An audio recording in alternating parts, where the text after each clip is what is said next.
Linux का graphical user interface ये आपके सामने रहा। हम यहाँ पे देख सकते हैं कि हमारे आइकन्स हैं, यहाँ पे टास्क बार है और जिसे हम पैनल भी बोलते हैं। यहाँ पे हमारे पास कुछ डिफरेंट किस्म की जो हैं वो डेस्कलेट्स, एपलेट्स ये सारी की सारी मैंने यहाँ पे ऐड की हुई हैं हमारे पिछले लेक्चर्स की बेस पे। अब हम इसका कमांड लाइन इंटरफेस CLI या हम शेल स्क्रिप्ट जो है उसको ओपन करते हैं। तो बेसिकली शेल को हम ओपन करते हैं जो कमांड लाइन टर्मिनल के अंदर लिखी जाएगी। तो ये है टर्मिनल। इसको ओपन करने के लिए अगर आप विंडोज़ एंड टी दबाते हैं तो टर्मिनल जो है वो ओपन हो जाता है। Windows and T. So Windows हमारा ये वाला बटन है, टी इसके साथ दबाएंगे तो टर्मिनल हमारा ओपन हो जाता है। सो बेसिकली टर्मिनल को ओपन करने के लिए शॉर्टकट्स भी अवेलेबल होते हैं। तो जैसे मैंने आपको बताया विंडोज़ एंड टी दबाने से टर्मिनल ओपन हो जाएगा। अब एक और चीज़ ये है कि आप यहाँ पे सर्च करके भी टर्मिनल ओपन कर सकते हैं और इस टर्मिनल के अंदर हम चीज़ों को लिखते हैं। ठीक है, ये है हमारा कमांड लाइन इंटरफेस। इसको मैं थोड़ा सा जूम इन कर लेता हूँ। कंट्रोल शिफ्ट एंड प्लस का साइन या कंट्रोल प्लस का साइन अगर आप नम लॉक के अंदर दबाएंगे तो ये आपको बेसिकली आप इसको zoom in and zoom out कर सकते हैं। Control shift plus and control minus. तो बेसिकली आप ये दो बटन दबाने के साथ साथ इसको जूम इन जूम आउट कर सकते हैं। तो मैं इसको जूम इन कर रहा हूँ। यहाँ पे आप देख सकते हैं कि ये मेरा पीसी नेम है, कोडेनिक्स मेरा यूजर नेम है और ये मेरा पीसी नेम है। ठीक है, सो कोडेनिक्स मेरा यूजर नेम है, ये मेरा पीसी नेम है। अब मैं कंप्यूटर को बोलता हूँ कि भाई मैं तुमसे बात कर रहा हूँ, यहाँ पे मेरा नेम प्रिंट करो, प्रिंट माई नेम। तो ये मुझे एरर देने लग गया है कि माई नेम प्रिंट ये कोई स्पेसिफिक चीज़ यहाँ पे अवेलेबल नहीं है। इसका मतलब ये हुआ कि भाई जब हमने कंप्यूटर से बात करनी है तो हमें कंप्यूटर की ज़ुबान सीखनी पड़ेगी। तो मैं इसको करता हूँ मिन्नत पा के देख लेने, यानी कि इसकी हम मिन्नत कर लेते हैं, यानी कि इसे हम रिक्वेस्ट कर लेते हैं, प्लीज़ राइट माई नेम। मैंने अगेन यही लिखा, वो कहता है command please not found but can be installed with sudo एप्टाइड प्लीजर। ठीक है, सो वो कुछ और ही समझे जा रहा है, उसको बात की हमारी समझ नहीं आ रही, वो इन चीज़ों को समझ रहा है लेकिन वो उसमें एरर दे रहा है। तो इसका मतलब क्या हुआ, कंप्यूटर से मैंने ये वाला यूजर नेम लिखवाना है तो उसके लिए मुझे कंप्यूटर की जुबान सीखनी पड़ेगी। और लिनक्स की एक प्रॉपर चीट शीट अवेलेबल है जिसपे कंप्यूटर की जुबान यानी कि लिनक्स को कमांड लाइन को सीखने के लिए आप उस पर क्लिक कर सकते हैं। उसके लिए अगर आप गूगल पे जाएं, गूगल पे जाके लिखें लिनक्स चीट शीट और साथ में लिख दें पीडीएफ, तो आपके सामने कुछ इस तरीके से डिफरेंट किस्म की पीडीएफ्स ओपन हो जाएंगी लिनक्स चीट शीट की। लेकिन मैं क्या करता हूं, मैं सिंपली यहां पे इमेज पे क्लिक करता हूं और एक स्पेसिफिक चीट शीट है जिसको आपने डाउनलोड करना है, विच इज दिस वन। ये हमारे पास लिनक्स की यूनिक्स लिनक्स की कमांड शीट है और इसको हम डाउनलोड करके अपने पास यूज भी करेंगे। सो मैं इस पर क्लिक करता हूं तो ये हमारे पास आ चुकी है, इसे मैं डाउनलोड करता हूं। डाउनलोड करने के बाद ये मेरे पास डाउनलोड्स में आ जाएगी, तो मैं इसको सेव कर लूंगा।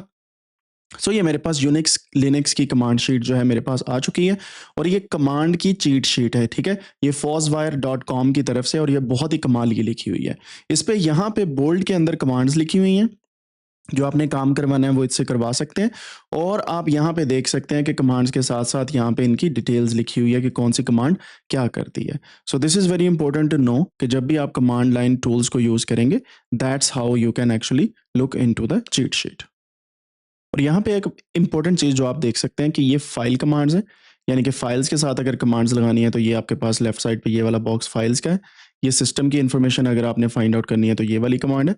कंप्रेशन की ये वाली कमांड्स है एंड देन प्रोसेस मैनेजमेंट की ये वाली कमांड्स है, फाइल परमिशंस की ये वाली कमांड्स है, नेटवर्क की ये वाली कमांड्स है, इंस्टॉलेशन की ये वाली कमांड्स है, SSH सर्चिंग एंड शॉर्टकट्स वगैरह की ये वाली कुछ कमांड्स एंड शॉर्टकट्स हैं। ठीक है, सो सबसे पहले हम देखते हैं ये वाली कमांड्स जो सिस्टम इंफॉर्मेशन के अंदर मौजूद है और यहाँ पे who you are logged in as, उसके लिए हमें लिखना पड़ेगा who am I.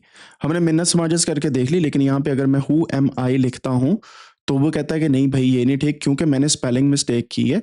And I will write it again who am I. जैसे मैंने लिखा अब आप देखें यहाँ पे आ रहा है कोडेनिक्स। ठीक है, सो अब कंप्यूटर को मेरी समझ आ रही है, इसी वजह से हमें ज़रूरी है कि कंप्यूटर की ज़ुबान को समझना। अब हम कुछ और कमांड्स जो हैं वो ट्राई करते हैं। अगर मैं यहाँ पे लिखता हूँ डेट, तो इसका मतलब है आज की डेट क्या है, ये आपके सामने आ जाएगी जो मेरे कंप्यूटर के अंदर सेट है।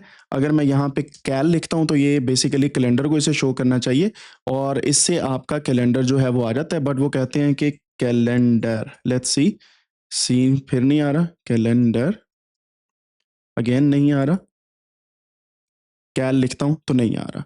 उसकी रीज़न क्या हो सकती है, उसकी रीज़न ये हो सकती है कि यूनिक्स और लिनक्स के ऊपर कुछ कमांड्स जो हैं वो एक सिस्टम पे चलती हैं, दूसरी नहीं चलती हैं। अब इसको सर्च करने के लिए हम गूगल पे जा सकते हैं। गूगल पे जाके हम लिख सकते हैं cal command not working in Linux Mint। जैसे हम लिखेंगे आपके सामने ना, यहाँ पे ये इसकी स्ट्रेटेजी आ जाएगी कि क्यों ये काम नहीं करती। तो इसके लिए आपको पता है cal doesn't highlight today। Yes, cal minus b और cal minus c depending on where you want the week endings, वो आपके सामने आ सकता है। फॉर एग्जांपल ये वाली कमांड जो है कुछ इस तरीके से आप चला सकते हैं, सी कैल। सो अगर मैं देखूं यहाँ पे जाके, तो मेरे पास यहाँ पे इसकी कमांड यहाँ पे काल लिखी हुई थी लेकिन मेरे पास नहीं चल रही। मैं यहाँ पे सी काल लिखता हूँ,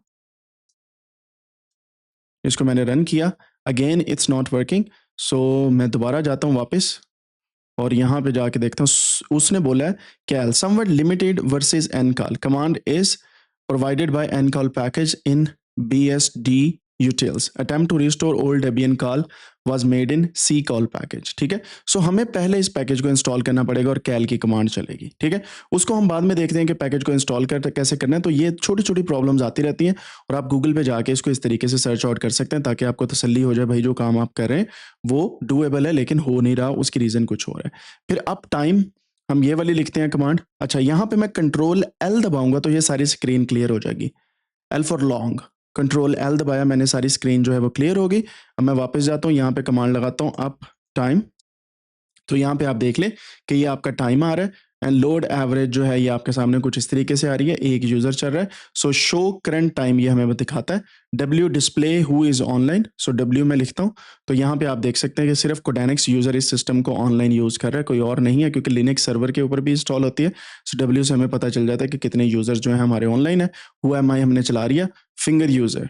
सो ये हमें क्या करता है, ये हमें बताता है फिंगर स्पेस यूजर, ये हमें बताता है फाइंडर नहीं finger, finger space user command not found.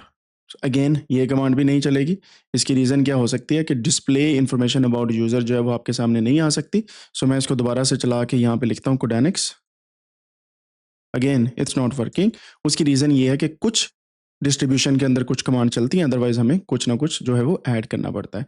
And there are many other commands. DF है जो डिस्क यूजेज दिखाती है, DF में लगाता हूँ तो यहाँ पे ये वाली मेरे पास डिस्क्स जो हैं इस वक्त चल रही हैं, यानी कि हार्ड डिस्क जो मैंने कंटिन्यू इसके साथ लगाई हैं, 3 टेराबाइट में एक टेराबाइट की 3 हार्ड डिस्क मैंने लगाई हैं। तो मेरे पास ये इस तरीके से आ गई हैं जिसमें फाइल सिस्टम है, कहाँ कहाँ पे क्या है, अवेलेबल कौन सी है, यूज़ कितने % हुई है और कहाँ कहाँ पे उसके पाथ हैं।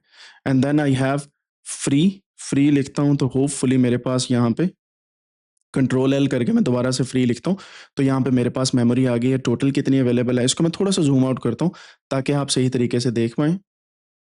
इसको फुल स्क्रीन भी हम कर सकते हैं। सो यहाँ पे आप देख सकते हैं कि फ्री है, मेमोरी स्वैप इतनी है, टोटल हमारे पास 32 GB है, स्वैप इतनी है। तो टोटल यूज्ड फ्री कितनी है एंड देन शेयर्ड कितनी है एंड सारी डिटेल्स यहाँ पे मेमोरी की आ गई। एंड वेयर इज ऐप, किसी भी ऐप की जो है आप लोकेशन भी चेक कर सकते हैं, which app show which app will run by default, वो भी आप चेक कर सकते हैं। So there are many other commands जो हम आने वाले लेक्चर्स के अंदर देखेंगे, लेकिन जो इंपॉर्टेंट कमांड है वो ये है कि आपको पता होना चाहिए कि टर्मिनल कैसे ओपन करना है। टर्मिनल ओपन करने के बाद आपके पास अगर कमांड आपको कोई भूल जाती है तो ये रही वो चीज़ जिसके थ्रू आप कमांड्स लगा सकते हैं। इसकी एक सिंपल सी एग्जांपल मैं आपको दिखा देता हूँ। ये मैंने टर्मिनल ओपन किया। अब टर्मिनल ओपन करने के बाद ये टर्मिनल जो है किस एक जगह पे काम कर रहा है वो हम देखेंगे। मैं यहाँ पे PWD लगाता हूँ तो प्रेजेंट वर्किंग डायरेक्टरी मेरे पास आ जाएगी। ये होम कोडेनिक्स के अंदर काम कर रहा है। ठीक है, अगर मैं अपने फोल्डर्स को ओपन करूँ यहाँ से और यहाँ पे होम पे जाऊँ तो ये बेसिकली यहाँ पे मेरा टर्मिनल काम कर रहा है। यहाँ पे मैं कंट्रोल H दबाऊंगा तो हिडन फाइल्स मेरी ऑफ हो जाएंगी, कंट्रोल H दोबारा दबाऊंगा तो मेरी हिडन फाइल्स आ जाएंगी। तो कंट्रोल एंड H के साथ ये हिडन फाइल्स जो हैं वो मेरी जो वो हाइड हो गई हैं, ये अनहाइड हो गई, ये हाइड हो गई कंट्रोल H के साथ। तो यहाँ पे मैं अवेलेबल हूँ। ठीक है, सो आप अंदाज़ा लगा सकते हैं कि जो भी काम मैं यहाँ पे करूँगा वो इसका मतलब है वो टर्मिनल पे भी वही काम चल रहा है। अब इसकी एक दूसरी मिसाल मैं आपको दिखाता हूँ कि ये टर्मिनल मेरे पास मौजूद है। मैं यहाँ पे LS लिखता हूँ, ये क्या करती है, ये लिस्ट करती है सारी की सारी फाइल्स को या जो भी इस जगह पे इस पाथ के ऊपर मौजूद है। सो यहाँ पे मैंने देखा LS किया तो ये मेरे पास फोल्डर्स मौजूद हैं। तो आप देख सकते हैं कि ये सारे के सारे फोल्डर्स यहाँ पे मौजूद हैं। अब मैं कहता हूँ यहाँ पे एक फाइल बनाता हूँ, एम्प्टी फाइल बनाता हूँ, इसको मैं कहता हूँ test.txt। ये मैंने टेक्स्ट फाइल बनाई है टेस्ट की और इसको मैंने बनाने के बाद यहाँ पे दोबारा से LS लिखता हूँ तो आप देखें कि ये वाली मेरे पास फाइल आ गई है test.txt, बाकी सभी का कलर जो है वो थोड़ा-सा डिफरेंट है, डार्क है, बोल्ड है और यहाँ पे आप टेस्ट का देख सकते हैं फाइल का जो है डिफरेंट कलर है हमारे पास। इसी तरीके से ls-l करूँगा तो ये बेसिकली मुझे हर फाइल का यहाँ पे इस तरीके से नेम आ जाएगा, कब क्रिएट हुई, कितनी स्पेस है इसकी, किसने क्रिएट की, यूज़र कौन-सा और परमिशंस आ जाएँगे, परमिशंस को हम अगले लेक्चर्स में हम देखेंगे। इसी तरीके से ls-a है, इससे क्या होगा जितनी भी हिडन फाइल्स हैं वो भी शो हो जाएँगी जो मैंने आपको पहले यहाँ पे कंट्रोल H दबा के दिखाई थी। ठीक है? सो कंट्रोल H से हिडन हो जाती हैं, कंट्रोल H से दोबारा वापस आ जाती हैं and this is what we can get, all files हमारे पास आ जाएँगी और कंट्रोल L से मैंने इसको स्क्रीन को क्लियर कर लिया, क्लियर कंट्रोल L से होगा और यहाँ पे आप देख सकते हैं कि ये फाइल मैंने टेस्ट की बनाई थी। अब इस फाइल को मैंने रिमूव करना है, सो मैं ls लिखता हूँ, ये वाली सारी चीज़ें मेरे पास पड़ी हैं। मैं यहाँ पे rm लिख के टेस्ट की जो फाइल है उसको मैं रिमूव करना चाहता हूँ। अब एक और चीज़ मैं यहाँ पे आपको बता दूँ, बड़ी गौर से देखिएगा, टीई लिखने के बाद मैंने टैब का बटन दबाया है, टैब जो कैप्स लॉक्स की लेफ्ट साइड पे कैप्स लॉक्स के ऊपर होती है, आपके कीबोर्ड में कैप्स लॉक्स के ऊपर, उसको दबाऊँगा तो यहाँ पे आप देखें rm test.txt खुद ब खुद आ जाएगा। मैं इसको एंटर करता हूँ तो वो फाइल रिमूव हो गई है, ठीक है? So this is how you can remove a file.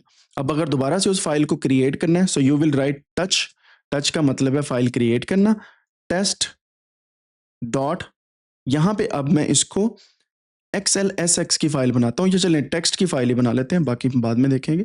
सो आप देखें कि यहाँ पे हमारे पास वो फाइल बन चुकी है, इस जगह पे ये फाइल मौजूद है और यहाँ पे ls करके भी आप देख सकते हैं कि ये फाइल आपके पास मौजूद है। और ये कमांड्स मुझे कैसे याद हुई हैं, ऑफ कोर्स ये सारी की सारी कमांड्स यहाँ पे लिखी हुई हैं, यू कैन सी दैट, और आप यहाँ से सारी की सारी फाइलें जो हैं वो चेक कर सकते हैं। अच्छा, ये तो होगी फाइल बनाना। अब फ़ोल्डर कैसे बनाना है, उसके लिए आप या तो ग्राफिकल यूज़र इंटरफेस में राइट क्लिक करके क्रिएट न्यू फ़ोल्डर करते हैं और उसको फ़ोल्डर कह देते हैं टेस्ट फ़ोल्डर, ठीक है? अब मैं यहाँ पे ls करता हूँ तो ये टेस्ट फ़ोल्डर है मेरे पास। कहाँ गया? ये रहा टेस्ट फ़ोल्डर। अब इसको मैंने रिमूव करना है, rm टेस्ट लिखूँगा। सो आप देखें कि rm के बाद जब मैंने टेस्ट लिखा है, मैंने एंटर किया तो वो कहता है कि you can not remove test, it's a directory. तो डायरेक्टरी को रिमूव करने के लिए अगर आप दोबारा से rm-r लिखेंगे तो आप किसी डायरेक्टरी या किसी फ़ोल्डर को रिमूव कर सकते हैं। एंड हियर वी गो, अब आपका वो फ़ोल्डर रिमूव हो गया। सो टर्मिनल के अंदर जब आपको एरर नहीं आ रही, इसका मतलब आपका काम हो चुका है, यानी कि ये जो कमांड मैंने लिखी थी rm का मतलब रिमूव है और ls करके मैंने चेक भी कर लिया कि यहाँ से टेस्ट फ़ोल्डर रिमूव हो गया। अब अगर मैंने दोबारा से टेस्ट फ़ोल्डर बनाना है, so I will write make directory, mkdir लिखूँगा, स्पेस दबाऊँगा और यहाँ पे लिखूँगा फ़ोल्डर का नेम, जो फ़ोल्डर का नेम इस वक़्त है मैं test1 कह देता हूँ इसे, और यहाँ पे ls लिखने के बाद ये रहा जी test1, तो ये फ़ोल्डर बन गया। अब इसको मैं दोबारा से rm-r test1 लिखूँगा तो ये मेरा फ़ोल्डर रिमूव हो जाएगा, ठीक है? ये देखें, ठीक है? इस तरीके से आप फ़ोल्डर बना सकते हैं, इस तरीके से आप फ़ाइल बना सकते हैं। अब मैं यहाँ पे इस फ़ाइल को रिमूव करता हूँ, rm test.txt, और ये फाइल भी रिमूव हो गई। सो हम इनिशियल स्टेज पे आ गए जहाँ से हमने स्टार्ट किया था। सो हम यहाँ पे इस डायरेक्टरी के ऊपर काम कर रहे हैं। अब ये डायरेक्टरी का मतलब है हम होम के अंदर हैं, यानी कि इसका जो पाथ है pwd से हमें पता चल गया, ये वाला पाथ है। इस पाथ को बोलते हैं एब्सोल्यूट पाथ। एब्सोल्यूट पाथ का मतलब होता है कि एग्जैक्ट पाथ ऑफ एनीथिंग, और ये ग्राफिकल यूजर इंटरफेस से भी आप पता लगा सकते हैं कि कौन से पाथ पे आप अवेलेबल हैं। से फॉर एग्जांपल मैं डाउनलोड्स में जाता हूँ, यहाँ पे आने के बाद ये डाउनलोड्स पे मैं डबल क्लिक करूँगा ना इस जगह पे, तो ये पाथ मेरे पास आ जाएगा, ये है इसका एब्सोल्यूट पाथ। मैं इसको कॉपी करता हूँ, कॉपी करने के बाद मैं यहाँ पे इस पाथ को के अंदर अगर जाना है तो मैं cd स्पेस वो पाथ को पेस्ट कर दूँगा, और यहाँ पे पेस्ट करने के लिए आपको कंट्रोल शिफ्ट वी दबाना पड़ेगा, not control we. Control shift we आप दबाएंगे तो आप पेस्ट कर देंगे, एंड इसी तरीके से कंट्रोल शिफ्ट सी दबाने से कॉपी होगा, और ये कमांड्स टर्मिनल की हैं। अगर आप अकेला कंट्रोल वी दबाएंगे ये पेस्ट नहीं होगा। सो cd करने के बाद मैं जब ये पाथ लिखता हूँ तो मैं इस वक्त डाउनलोड्स के पाथ के अंदर चला गया हूँ, अगर आप देखें, और यहाँ पे भी अगर देखें तो इस पाथ के अंदर मैं मौजूद हूँ। अब जो भी टर्मिनल में काम करूँगा वो यहाँ पे चलेगा। जैसे मैं ls लिखता हूँ तो ये रहा जी वो सारे की सारी चीज़ें जो यहाँ पे अवेलेबल है, ठीक है? So this is how you can see कि हमारे पास आप पाथ चेंज कर सकते हैं। ये है एब्सोल्यूट पाथ, राइट? अब जाते हैं हम रिलेटिव पाथ पे। मैं cd लिखता हूँ, जैसे आप cd लिखेंगे तो ये बेसिकली एग्जैक्टली उसी जगह पे आ जाएगा। क्लियर स्क्रीन करने के बाद मैं यहाँ पे आता हूँ। सो अब हम दोबारा से कोडेनिक्स होम के अंदर मौजूद है, यानी कि हम इस जगह पे मौजूद हैं। अब मैंने डाउनलोड्स में जाना है, सो मैं यहीं पे एलएस करके देखता हूँ कि इससे आगे फ़ोल्डर्स ये पड़े हैं। सो मैं यहाँ पे लिखता हूँ सीडी स्पेस डाउनलोड्स और ये डायरेक्टली मैं डाउनलोड्स में चला गया। This is called relative path, यानी कि उस एक फ़ोल्डर से आगे, ठीक है? अब मैंने इससे दोबारा बैक जाना है, तो मैं या तो सीडी स्पेस डबल डॉट लिखूँगा, इसका मतलब होता है एक डायरेक्टरी पीछे, तो ये एक डायरेक्टरी पीछे मैं आ गया। यानी कि हम होम डायरेक्टरी में दोबारा वापस आ गए, लाइक दिस। सीडी करके डाउनलोड्स लिखेंगे तो डाउनलोड्स में चले जाते हैं हम, और एलएस करने के बाद ये आपके सामने देख सकते हैं आप, सारी फाइल्स उसमें मौजूद हैं पीडब्ल्यूडी से। अब आप डाउनलोड्स के अंदर काम कर रहे हैं। जैसे मैं सीडी स्पेस डबल डॉट लगाऊंगा, इसका मतलब एक डायरेक्टरी पीछे चले जाओ, ठीक है? सीडी स्पेस डॉक्यूमेंट्स लिखता हूं तो ये मैं डॉक्यूमेंट में आ गया, एलएस लिखा तो उसमें जितनी भी चीजें वो आ गई। अब यहां पे अगर मैं सीडी स्पेस सिंगल डॉट लगाता हूं, इसका मतलब है करंट डायरेक्टरी, ठीक है? इस एक डायरेक्टरी फोल्डर के अंदर। डबल डॉट का मतलब है एक फोल्डर पीछे, ठीक है? सो इस तरीके से आप रिलेटिव पाथ्स अपने चेंज करते हैं। से फॉर एग्जांपल मुझे जाना है डेटा कोडेनिक्स के अंदर, या मुझे जाना है इस स्पेसिफिक सॉफ्टवेयर वाली इस एक जगह के ऊपर, ठीक है? तो मैं क्या करूंगा, यहाँ पे सिंपली मैं डबल क्लिक करूंगा सॉफ्टवेयर को, तो ये मेरे पास इसका पाथ आ गया। मैं इसे कॉपी करता हूँ, कॉपी करने के बाद मैं वापस जाता हूँ एंड कंट्रोल एल करता हूँ, सीडी अकेला दबाऊंगा तो होम पे चला जाएगा। यहाँ पे सीडी स्पेस ये वाला पाथ मैं पेस्ट करता हूँ। अब मैं सॉफ्टवेयर्स की इस डायरेक्टरी के अंदर हूँ जो मेरी एक्सटर्नल हार्ड ड्राइव है, और इसी वजह से यहाँ पे मुझे मीडिया लिखना पड़ रहा है। क्यों? क्योंकि ये होम के अंदर नहीं है, ये सेपरेट मीडिया मैंने अटैच किया हुआ है, यानी कि अदर हार्ड ड्राइव्स। तो मैं इसके अंदर जा सकता हूँ, तो ये मेरा एब्सोल्यूट पाथ हो गया कि यहाँ पे इस एक जगह पे आपने जाना है, ठीक है? यहाँ तक समझ आ गया आपको? एंड सीडी दोबारा लिखूंगा तो होम पे चला जाऊंगा। So this is how you can change and do different kind of paths. अब इन्हीं पाथ्स को और भी डिटेल में समझने के लिए मैं नेक्स्ट लेक्चर में आपको डिटेल में समझाने वाला हूँ कि पाथ्स होते क्या हैं।